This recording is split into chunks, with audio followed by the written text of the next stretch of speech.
সেলিম ভাই হচ্ছে অত্র এলাকার হচ্ছে শিল্পপতি। তিনি খুবই দয়ালু মানুষ।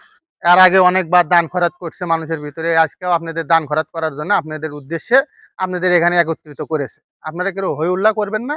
আপনারা যাই যতটুকু সম্ভব আপনাদের ভিতর সে বিতরণ করবে। আজকে মনে হয় ভাই মেলা টাকা দিব। হ্যাঁ আসলে মনে হয় তাই দিব। এই ভাইরা তোমরা সবাই চুপ করে থাকো, সবাইকে টাকা দেওয়া হবে, ঠিক আছে? হইচই করো না। ভাই যা আপনি 500 টাকা নেন। ভাই 200 টাকা নেন। এ ভাই আপনারা একে একে আসেন আর টাকা নিয়ে যান। আসেন আপনি আসেন। ভাই ডাক দিয়েছে, তোমরা আসো না কি জন্য? একে একে আসো, এসে টাকা নিয়ে যাও। এ নাও 100। এই যে 100।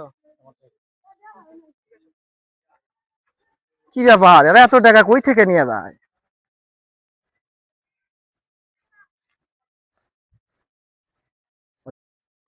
ভাই আসসালামু আলাইকুম। ওয়ালাইকুম আসসালাম। ভাই কেমন আছেন? আলহামদুলিল্লাহ, আপনি ভালো আছেন? আলহামদুলিল্লাহ, আপনারা কেমন আছেন? আল্লাহ রাখছি। ভাই গরিব দুঃখীদের যে টাকা দিলেন, এটা কিসের টাকা দিলেন আপনি? ভাই মূলত টাকাটা দিচ্ছি জাকাতের। ভাই টাকা যে দিচ্ছেন, কত টাকা করে দিচ্ছেন? এই যে 100, 200, 500 অবস্থান বুঝে দিচ্ছি। ভাই একটা কথা বলি, হ্যাঁ বলেন। ভাই জাকাতের আসল উদ্দেশ্যটা কি?